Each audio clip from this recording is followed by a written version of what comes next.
कि सर 25 फरवरी को केमिस्ट्री का पेपर है, आखिर केमिस्ट्री की कॉपी में क्या लिखकर आएंगे। तो स्टूडेंट बस आज रात केमिस्ट्री का ये वायरल पेपर देख लो, हम आपको केमिस्ट्री में 70 में 65 प्लस दिलाएंगे। तो स्टूडेंट 25 फरवरी को आपके केमिस्ट्री का पेपर होने वाला है और मुझे पता है कि बहुत सारे ऐसे स्टूडेंट हैं जिनकी केमिस्ट्री बहुत ज्यादा वीक है, मतलब आपको केमिस्ट्री का सी भी नहीं आता और आपको जाना है बोर्ड एग्जाम देने। तो बिल्कुल टेंशन मत लो स्टूडेंट, थोड़ा सा समय निकाल कर सिर्फ ये वायरल पेपर पूरा तैयार कर लो, आप 70 में 70 करके आओगे। जब भी पेपर कुछ ही घंटों बचता है ना, मैं ऐसा ही वायरल पेपर हर साल बच्चों को देता हूं। लाखों बच्चे ऐसा ही पूरा पेपर तैयार कर लेते हैं और 70 में 70 करके आते हैं और उनको 55, 60, 63, 64 मिलते भी हैं। तो चलिए स्टार्ट करते हैं। यहां पे रोल नंबर डाल देना, यहां पे नाम डाल देना। ये 25 फरवरी केमिस्ट्री का एक वायरल पेपर है, पेपर कोड है 347 SG। जैसे ही मुझे ये पेपर मिला ना, मैंने इस पूरे 70 नंबर के पेपर का पूरा सॉल्यूशन लिख दिया है और पूरे सॉल्यूशन के साथ ये पेपर बताऊंगा। अगर आपको केमिस्ट्री में कुछ भी नहीं आता ना, फिर भी मैं आपको कुछ ट्रिक्स भी बताऊंगा। समय आपके पास 3 घंटे 15 मिनट है भैया। बहुत सारे स्टूडेंट कहते हैं सर जी केमिस्ट्री में रिएक्शन होते हैं, लॉन्ग क्वेश्चन होते हैं, न्यूमेरिकल होते हैं, ये सब मेरे सर के ऊपर से जाते हैं, मतलब कुछ पता ही नहीं है। अरे ये वायरल पेपर देखो, जब रिजल्ट आएगा ना आपके क्लास के केमिस्ट्री का, सबसे तेज बच्चा आपसे पूछेगा भाई तेरे इतने नंबर कैसे आ गए। नोट दिया गया कि 15 मिनट आप क्वेश्चन पेपर पढ़ लेना, सभी प्रश्न आपको करना है, जो क्वेश्चन जितने नंबर का है उसके सामने दिया गया है। गणनात्मक प्रश्नों में गणना के समस्त पद लिखिए, मतलब जहां पे कैलकुलेशन की बात हो ना, कैलकुलेशन आपको करना है। प्रश्नों के प्रासंगिक उत्तर लिखिए, जहां आवश्यक हो रासायनिक समीकरण भी दीजिए। भैया ये केमिस्ट्री है, कहीं कहीं आपको केमिकल रिएक्शंस भी देना होगा, तो ये सब हम करेंगे। अब चलिए हम पेपर को स्टार्ट करते हैं। आपसे एक ही रिक्वेस्ट है कि इस वीडियो को ज्यादा से ज्यादा लाइक करो। हम चाहते हैं ना कि हमारे बच्चे सिर्फ इस वीडियो को 10,000 लाइक्स तक पहुंचा दें। साथ में आप लोग कमेंट और चैनल को सब्सक्राइब भी कर लेना। जाओ, मेरा आशीर्वाद तुम्हारे साथ है, 70 में 70 करके आओगे 25 को। तो देखो इस प्रश्न पत्र के प्रत्येक खंड में 4 विकल्प दिए गए हैं, सही विकल्प चुनकर उसे अपनी उत्तर पुस्तिका में लिखिए। सबसे पहले आपको बहुविकल्पीय प्रश्न दिए जाएंगे, कुल 6 क्वेश्चन रहेंगे एक एक नंबर के, आपको 6 नंबर इसके लिए मिलेंगे। मतलब आप खुद ही देख लो, का खा गा, उसके बाद में घा अंगा चा, ठीक है, टोटल 6 क्वेश्चन है। चलिए पहला क्वेश्चन देखते हैं। का निम्नलिखित में से विलयन का कौन सा भौतिक गुण अणुओं की संख्या पर निर्भर नहीं करता। बताओ इसमें से कौन सा है जो अणुसंख्य गुणधर्म नहीं है, मतलब अणुओं की संख्या पर वो निर्भर नहीं करता। वाष्प दाब अवनमन, हिमांक अवनमन, पृष्ठ तनाव या पराशरण दाब। अरे भैया बिल्कुल आंख बंद करके टिक कर दो आप लोग, पृष्ठ तनाव।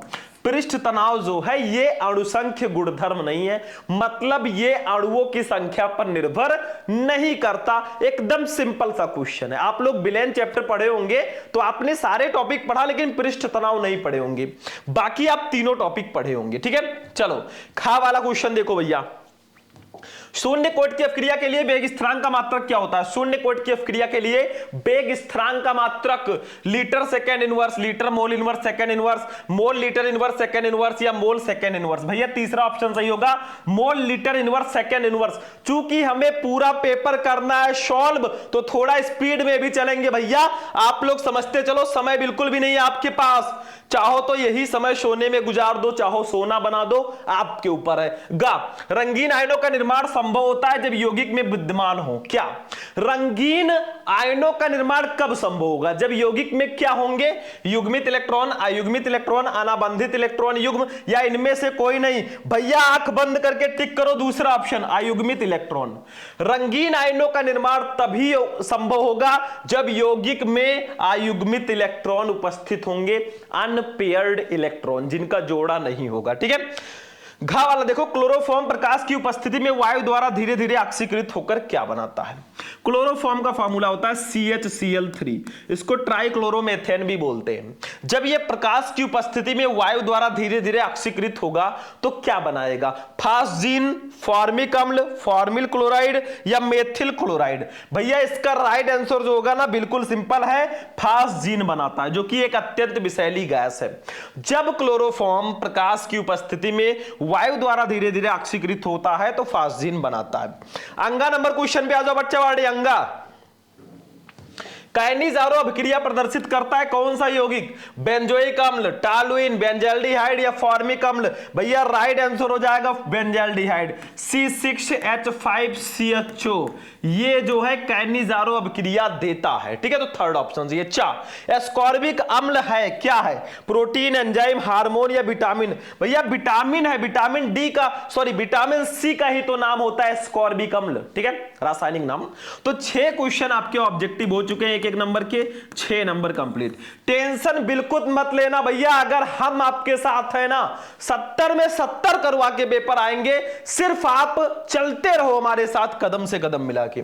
दूसरे का देखो, कोलरोस के नियम को समझाइए, इस नियम के अनुप्रयोग लिखिए। भैया ये नियम मैं कई बार बता चुका हूं, केमिस्ट्री में जितने भी नियम हो सारे नियम आपको पढ़ना ही पढ़ना है भैया, नियम वाला नंबर फिक्स होता है, सारे नियम पढ़ लेना, ध्यान रखना। तो कोलरोस का नियम, इस नियम के अनुसार किसी विद्युत अपघट्ट की अनंत तरुता पर चालकता इसके धनायन तथा ऋणायनों की मोलर चालकताओं के योग के बराबर होती है। जैसे मान लीजिए HCl है, हाइड्रोक्लोरिक अम्ल, इसका विद्युत अपघटन जब हम लोग करते हैं तो ये टूटता है H+ में और +Cl- आयन में। अब जो विद्युत अपघट्ट है HCl, इसकी जो अनंत तनुता पर चालकता होगी, यानी कि हम ऐसे लिख सकते हैं लैम्डा इनफाइनाइट m, ठीक है, HCl, यानी कि HCl की जो मोलर चालकता है वो किसके बराबर होगी? इसके धनायन और ऋणायन की मोलर चालकताओं के योग के बराबर होगी, यानी कि लैम्डा इनफाइनाइट H+ और प्लस लैम्डा इनफाइनाइट Cl-, इसके बराबर होगी, ठीक है। यही आपका है मेरे भाई कोलरोस का नियम।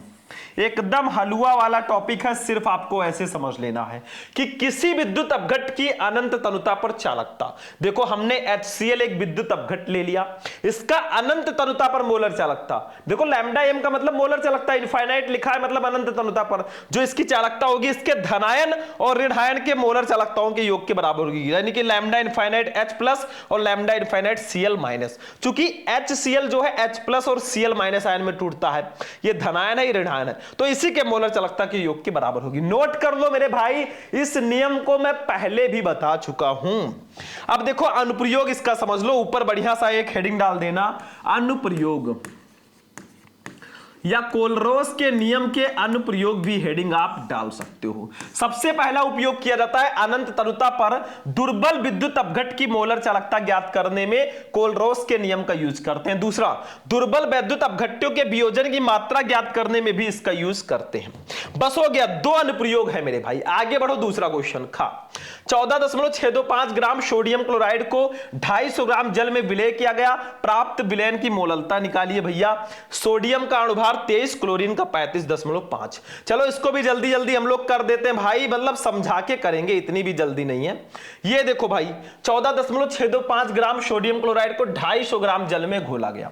अरे भैया जिसकी मात्रा कम होती है विलयन में विलय होता है, तो 14.625 ग्राम सोडियम क्लोराइड जो है ये विलय है और 250 ग्राम जल जो है ये विलायक है।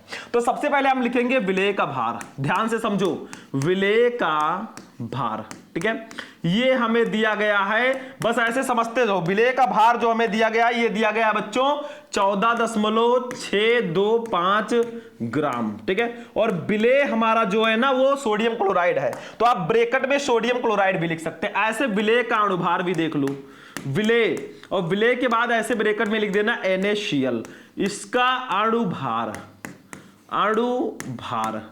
अब अणुभार भी हमें दिया गया है बच्चों, कितना दिया गया है समझ लो, मतलब इसका अणुभार कितना होगा, देखो सोडियम का 23 हो जाएगा और क्लोरीन का 35.5, दोनों को जोड़ दो तो 58.5 हो जाएगा इसका अणुभार, ठीक है। अब विलायक का भी भार हमें दिया गया, देखो 250 ग्राम, तो विलायक का भार जो जो दिया गया उसको लिखो मेरे भाई। विलायक का भार, ठीक है, विलायक का भार जो हमें दिया गया है वो दिया गया है बच्चों 250 ग्राम। कितना? 250 ग्राम।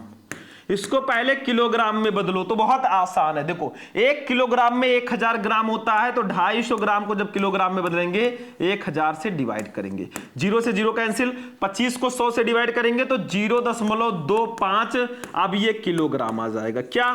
किलोग्राम।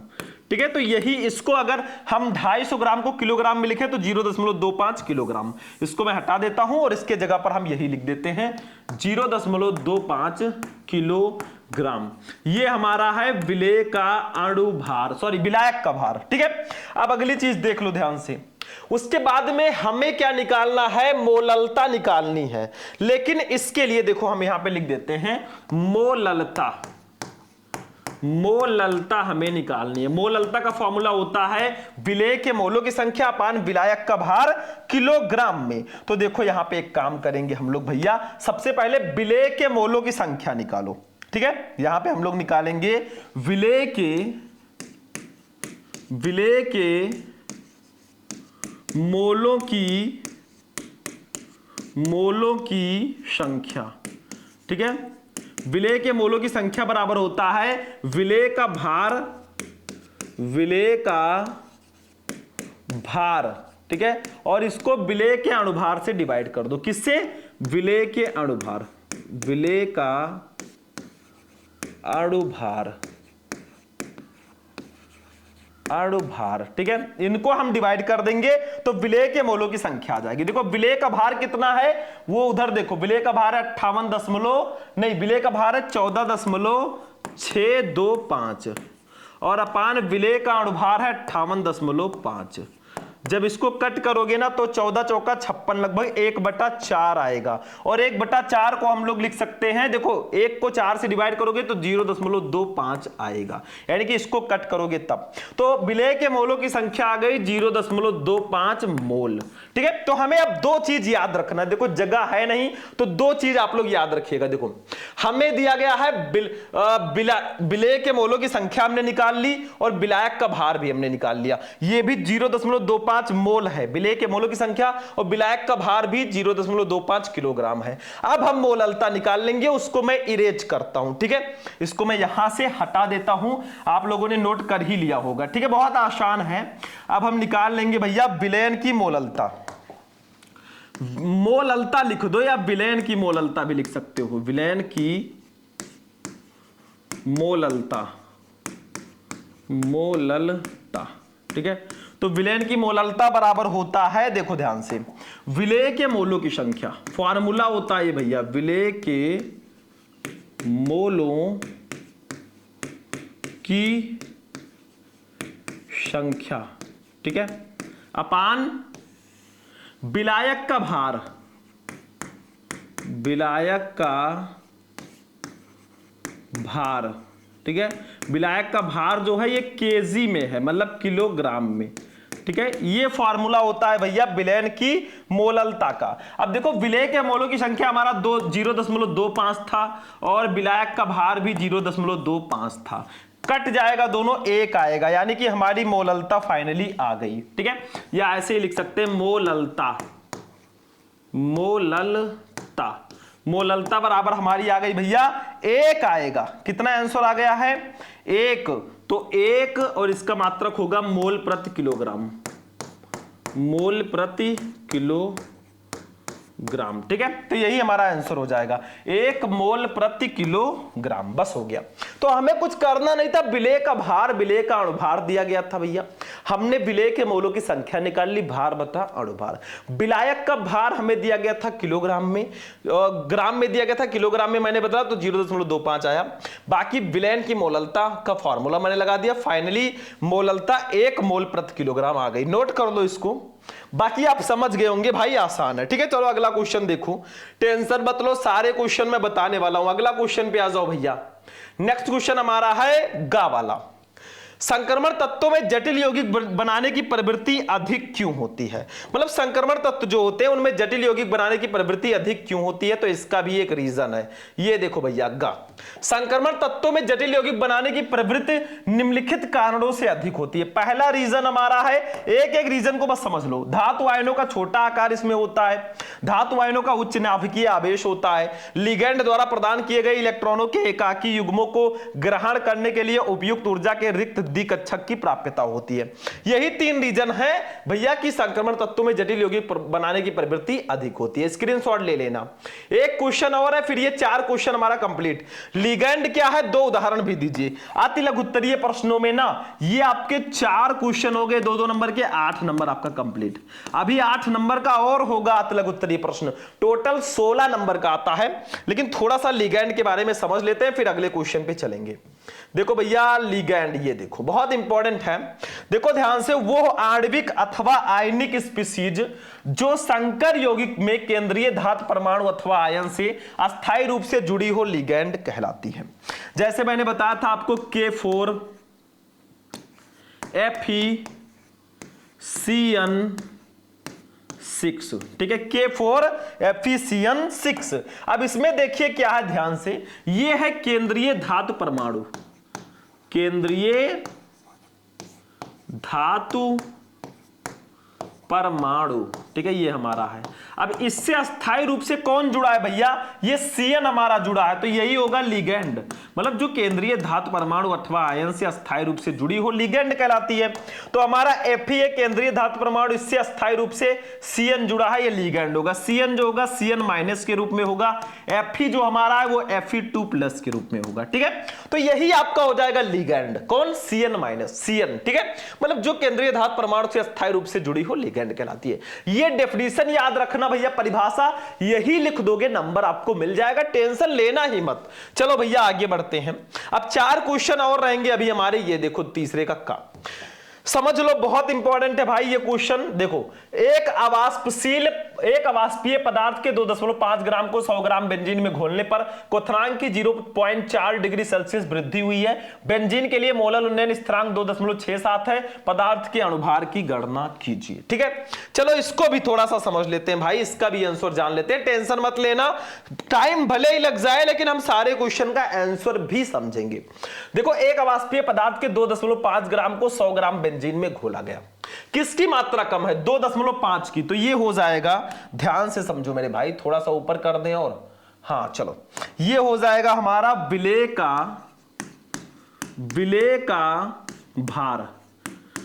का भार जो हमारा दिया गया भैया, इसको स्मॉल w से डिनोट करेंगे। ये हमें दिया गया, बहुत ध्यान से समझना तभी न्यूमेरिकल कर पाओगे, 2.5 ग्राम दिया गया है, क्योंकि इसकी मात्रा कम है। विलायक 100 ग्राम बेंजीन है, ठीक है, दिख रहा होगा आपको थोड़ा बहुत, तो विलायक का भी भार दिया गया है। सारी चीजें लिखो, विलायक का भार, ठीक है, इसको हम लोग डिनोट करते हैं कैपिटल W से। ये हमें दिया गया है भैया कितना, देखो 100 ग्राम, ठीक है। उसके बाद में हमें क्या दिया गया है, बहुत ध्यान से समझो, क्वथनांक में उन्नयन, वृद्धि का मतलब उन्नयन, तो यहां पे लिखेंगे क्वथनांक में उन्नयन, ठीक है। इसको हम लोग डिनोट करते हैं डेल्टा TB से, किससे, डेल्टा TB से। ये हमें दिया गया भैया कितना, 0.4 डिग्री सेल्सियस, ये हमें दिया गया है। उसके बाद में हमें यहां पे मोलल उन्नयन स्थिरांक भी दिया गया है, देखो यहां पे लिख देंगे मोलल उन्नयन स्थिरांक, ठीक है। मोलर उन्नयन स्थिरांक को हम लोग डिनोट करते हैं KB से।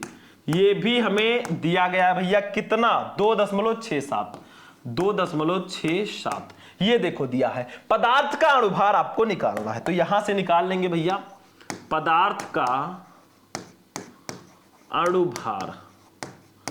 अणुभार बहुत आसान है मेरे भाई, अणुभार को हम लोग m से डिनोट करेंगे, ये हमें निकालना है, ठीक है।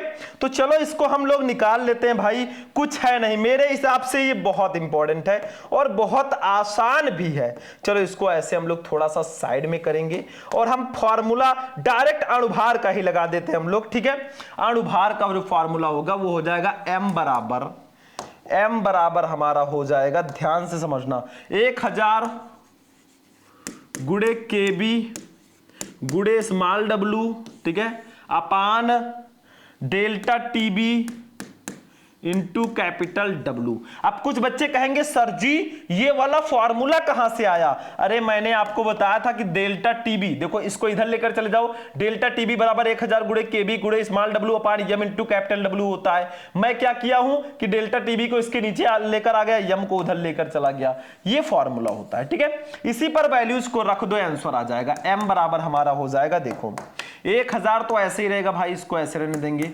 KB की वैल्यू कितनी है? KB की 2.67 है और स्मॉल w की वैल्यू कितनी है? 2.5 है, ठीक है, अपान डेल्टा TB की वैल्यू कितनी है भैया? 0.4 है और गुड़े कैपिटल W की 100 है। अब यहां से हम लोग निकाल लेंगे m बराबर, बहुत ध्यान से समझना मेरे भाई, 1000 का 2.67, देखो इसमें से 100 का गुड़ा 2.67 से करेंगे तो 267 आ जाएगा और गुड़े 2.5 का 10 से गुड़ा कर देंगे क्योंकि 1000 में से 10 बचेगा ना, तो ये 25 आ जाएगा, 25, ठीक है, और अपान 0.4 का 100 से गुड़ा करेंगे तो 40 होगा। इसको गुड़ा करो भैया, तो 267 का गुड़ा हम 25 से कर देंगे तो हमारा आ जाएगा 6675, कितना? 6675 और अपान नीचे 40 है। इसको 6675 को 40 से भाग दे दो तो हमारा आएगा भैया 166.875 गुणा भाग आपको करना है, ठीक है। तो हमारा अणुभार जो यहां पे आ जाएगा फाइनल भैया, वो आ जाएगा 166.875, ठीक है, ग्राम प्रति मोल, बस यही हो जाएगा। यही हमारा क्या हो गया? आंसर हो गया भाई। इसमें येलो कलर से है तो थोड़ा हो सकता है कम दिखे, बाकी विलेय का भार दिया गया, विलेय का अणुभार दिया गया, क्वथनांक में उन्नयन, मोलल उन्नयन, स्थिरांक, पदार्थ का अणुभार हमें निकालना था। फॉर्मूला लगा दिया, गुणा भाग कर दिया, हमारा अणुभार आ गया 166.875 ग्राम प्रति मोल। इसको नोट करो, फिर हम आगे बढ़ेंगे, ठीक है, फिर खा वाला क्वेश्चन देखेंगे, ठीक, नोट हो गया। चलिए देखते हैं, आगे बढ़ते हैं हम लोग। अब चलिए स्टूडेंट, नेक्स्ट क्वेश्चन हमारा जो है इसी में खा वाला, देखो क्या है, फैराडे का विद्युत अपघटन का प्रथम नियम लिखिए।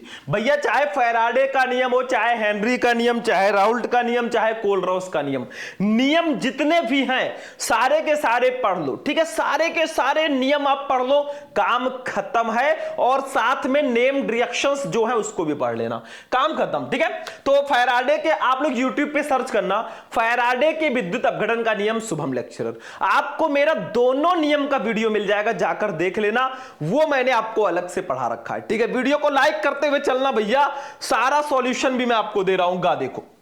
SO2Cl2 को अपनी प्रारंभिक मात्रा में से आधी मात्रा में वियोजित होने पर 60 मिनट का समय लगता है। यदि अभिक्रिया प्रथम कोट की हो तो वेग स्थिरांक की गणना कीजिए। यह क्वेश्चन मेरे भाई बहुत ज्यादा आसान है, तो थोड़ा सा मैं इसको चाहूंगा कि आपको बता दूं।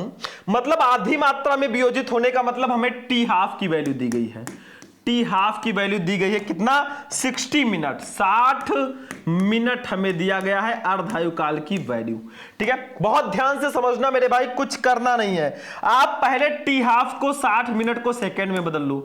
T½ बराबर 60 मिनट को जब सेकंड में बदलेंगे तो 60 गुणे 60 हो जाएगा, मतलब हो जाएगा 3600 सेकंड, कितना?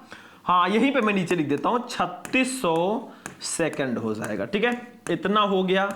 मतलब इसी को हम लोग बदल देंगे, हमें निकालना है K की वैल्यू, क्या? K की वैल्यू निकालना है, वेग स्थिरांक। तो K बराबर होता है कितना भैया? अब इतना आसान क्वेश्चन नहीं कर पाओगे तो क्या कर पाओगे? 0.6932 अपान T½ मतलब प्रथम कोट की अभिक्रिया के लिए जो वेग स्थिरांक का फॉर्मूला होता है T½ के पदों में, वो यही होता है, ठीक है। अब इसी को साइड में लाकर निपटा देंगे, काम खत्म है। K बराबर हमारा हो जाएगा, देखो ध्यान से, ये हो जाएगा 0.6932 अपान T½ की वैल्यू है 3600, कितना? 3600, ऊपर 10 से गुणा कर दो, नीचे भी 10 से गुणा कर दो, मतलब आसान बना देंगे ऐसे करके। तो K बराबर हमारा हो जाएगा, देखो ध्यान से, ये ऊपर जब 10 से गुणा करोगे 6 और 9 के बीच में दशमलव आ जाएगा, कितना? 6.932 हो जाएगा, और नीचे हमारा हो जाएगा 36,000 हो जाएगा। 36,000 को हम लोग लिख सकते हैं 3.6 गुणे 10 के पावर, देखो 1 2 3 4, 10 के पावर 4 लिख सकते हैं, ठीक है। अब 3.6 को हम लोग कट करेंगे, 6.932 को 3.6 से हम लोग कट कर देंगे तो 1.925 आ जाएगा। कितना? 1.925। तो हमारा फाइनली के की वैल्यू भी आ जाएगी, के बराबर आ जाएगा 1.925 गुणे 10 की पावर 4 है नीचे, ऊपर जाएगा 10 की पावर -4। और प्रथम कोटि की अपक्रिया के लिए वेग स्थिरांक का मात्रक होता है सेकंड इनवर्स। कितना? Second inverse. बस यही हमारा आंसर हो जाएगा मेरे भाई, कुछ नहीं है। हमें टी हाफ दिया गया था, के निकालना था, मैंने फॉर्मूला लगा दिया, के बराबर 0.6932 अपॉन टी हाफ। ये देखो भैया गुणा भाग कर दिया, के बराबर 1.925 गुणे 10 की पावर -4, सेकंड इनवर्स आंसर आ गया। बस हटाओ, हो गया। चलो अगला क्वेश्चन देखते हैं, इसका स्क्रीनशॉट ले लो फटाफट। बाकी मैं इसको पहले भी बता चुका हूं, पहली बार कोई क्वेश्चन नहीं बता रहा हूं। चलो अगला क्वेश्चन देखो। अगला क्वेश्चन हमारा देखो घा वाला है। क्या होता है जब मेथिल अल्कोहल एसिटिल क्लोराइड के साथ अपक्रिया करता है? यही क्वेश्चन कर लो, फिर 4 गुणे 2 यानी कि 8 नंबर यहां पर भी कंप्लीट हो जाएंगे, मतलब 16 नंबर का अति लघु उत्तरीय प्रश्न फाइनल हो जाएगा। तो क्या होगा जब भैया मेथिल अल्कोहल एसिटिल क्लोराइड के साथ अपक्रिया करेगा? बहुत आसान है। मेथिल अल्कोहल एसिटिल क्लोराइड के साथ क्रिया करके मेथिल एसीटेट बनाता है। जैसे देखो मेथिल अल्कोहल का फॉर्मूला होता है CH3OH, ठीक है। ये क्रिया कर रहा है किससे? एसिटिल क्लोराइड से, CH3COCl से ये रिएक्शन कर रहा है। बनेगा क्या? गिब्स आउट लगा दो मेरे भाई, बहुत आसान है। CH3COO मतलब CH3 हमने ले लिया, C यहां से ले लिया, यहीं से C ले लो, नहीं ये वाला C ले लो, COO, ठीक है, COO CH3 हो जाएगा।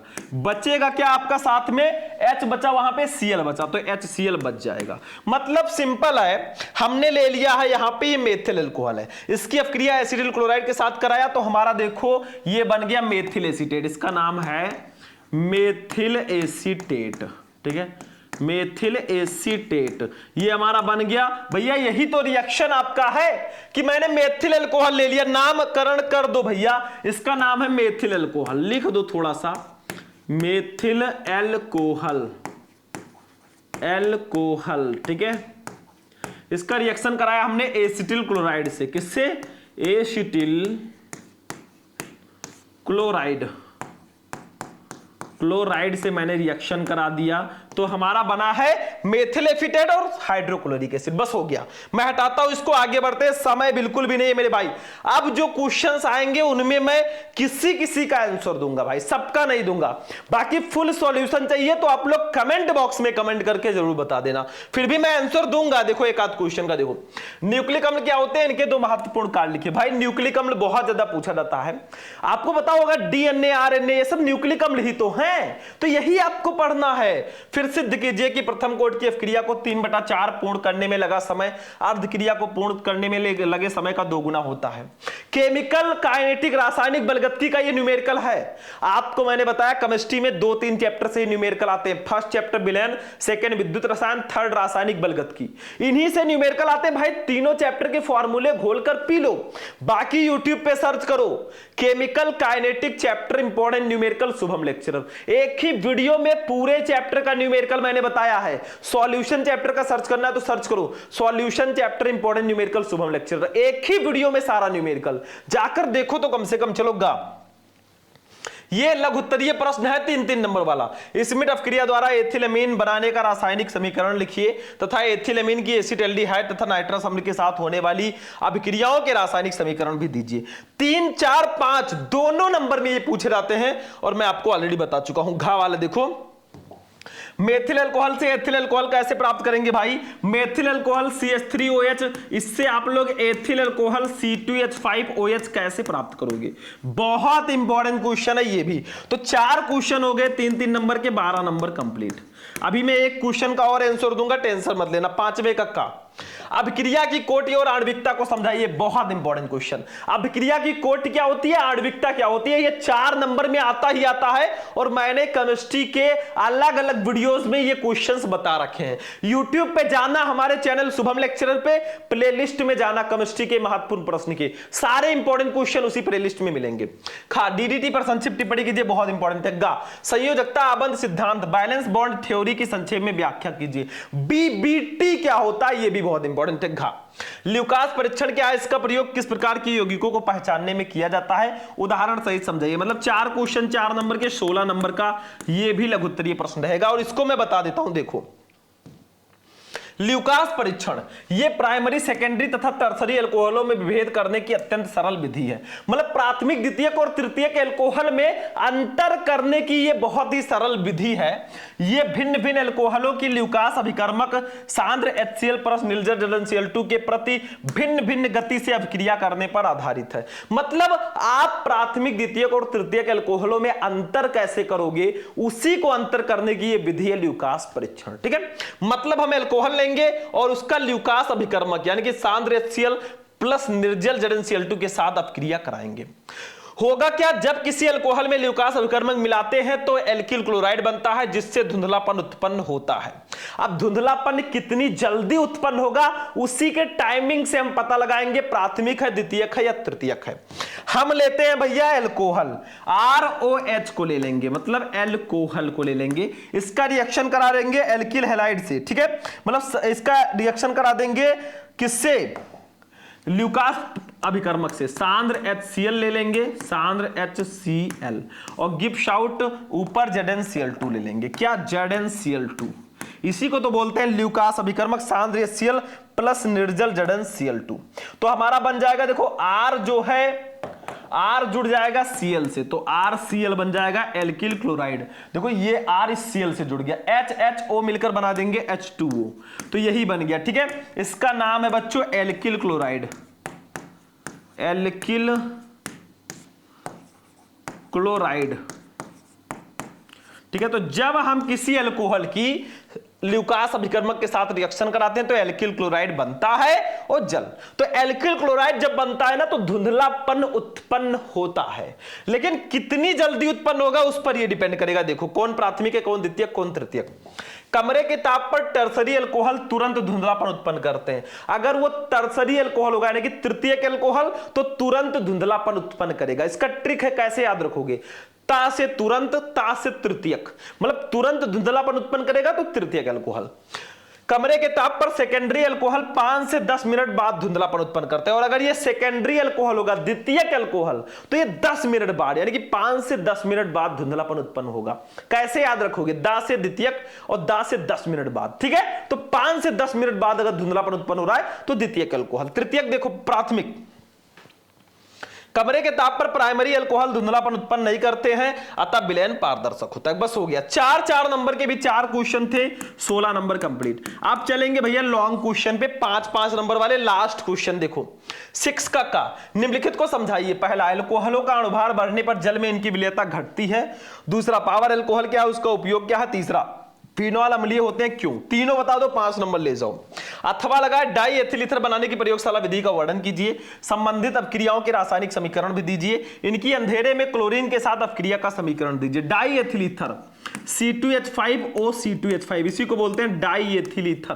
प्रयोगशाला में कैसे बनाओगे वो आपको बताना है। काफी इंपॉर्टेंट है मेरे भाई, बहुत ज्यादा इंपॉर्टेंट है, मैं इसको मानता हूं। ठीक है, तो ये आपका हो जाएगा, दोनों में से एक करना है, बाकी प्रयोगशाला विधियां आप पढ़ लेना, काम खत्म है। अगला क्वेश्चन देखो भाई, केमिस्ट्री में क्या होता है जब कैसे प्राप्त करोगे, ये वाले रिएक्शन भी आते हैं, मैंने आपको ऑलरेडी बता रखे हैं। यूट्यूब पे सर्च करना क्या होता है जब इंपॉर्टेंट रिएक्शन शुभम लेक्चरर, कैसे प्राप्त करोगे इंपॉर्टेंट रिएक्शन शुभम लेक्चर। देखो क्या होता है जब केवल रासायनिक समीकरण लिखे, 5 नंबर देखो।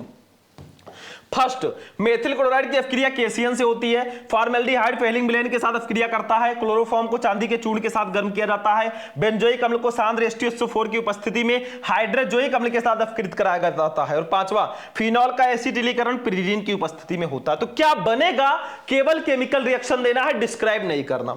अथवा लगाए नहीं पता तो कैसे प्राप्त करोगे वाला कर दो। रासायनिक समीकरण देना, इसमें भी 5 नंबर। जैसे ग्रिग्नार्ड अपकर्मक से एसिटिक एसिड, एसीटोन से क्लोरोफॉर्म, एसिटिक अम्ल से एसिटामाइड, फिनॉल से टॉलुएन, फिनॉल से एनिलीन, ये सब मैं बता चुका हूं भाई। 7वें क्वेश्चन पे आ जाओ।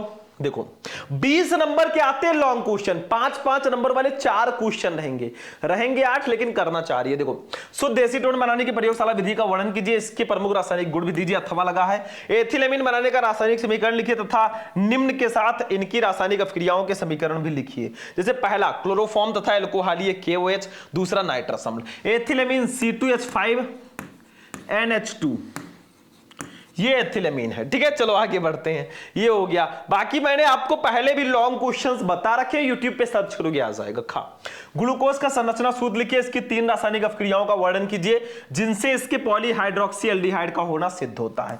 अथवा लगा है। प्रोटीन की द्वितीयक संरचना से आप क्या समझते हैं? प्रोटीन की संरचना को स्थायित्व प्रदान करने वाले कारकों को लिखिए। दोनों में से कोई एक कर दो, 5 नंबर फिक्स है। और फाइनली ये हमारा लास्ट क्वेश्चन था, मतलब आज के इस पेपर का ये लास्ट क्वेश्चन है। मैंने आपको बताया 6 नंबर का बहुविकल्पीय, 16 नंबर का लघु उत्तरीय और 12 नंबर का लघु उत्तरीय, फिर 16 नंबर का लघु उत्तरीय, फिर 20 नंबर का लॉन्ग क्वेश्चन। मतलब टोटल मिलाकर आप जोड़ेंगे तो 16, 16, 32, 6, 38, 12, 50 और 20, 70 नंबर कंप्लीट। देखो लघु उत्तरीय प्रश्न दोनों मिला लो तो 28 नंबर के आते भाई, सबसे ज्यादा नंबर के। फिर लॉन्ग क्वेश्चन 5 नंबर वाले पढ़ना अच्छे से, और फिर आपको 2 नंबर वाले क्वेश्चन पर ध्यान देना। मतलब इसमें जो है ना, बायो की तरह नहीं है कि 36 नंबर के सिर्फ 3 नंबर वाले क्वेश्चन आ जाए। इसमें सारे क्वेश्चंस का प्रतिभाग है, तो सबको पढ़ो, आगे बढ़ो। बाकी सॉल्यूशन मैं आपको देता रहूंगा। वीडियो को लाइक कर देना, चैनल को जाते जाते सब्सक्राइब कर लेना। बाकी चलते हैं, फिर मिलेंगे किसी नेक्स्ट वीडियो में नेक्स्ट टॉपिक के साथ। तब तक के लिए जय हिंद।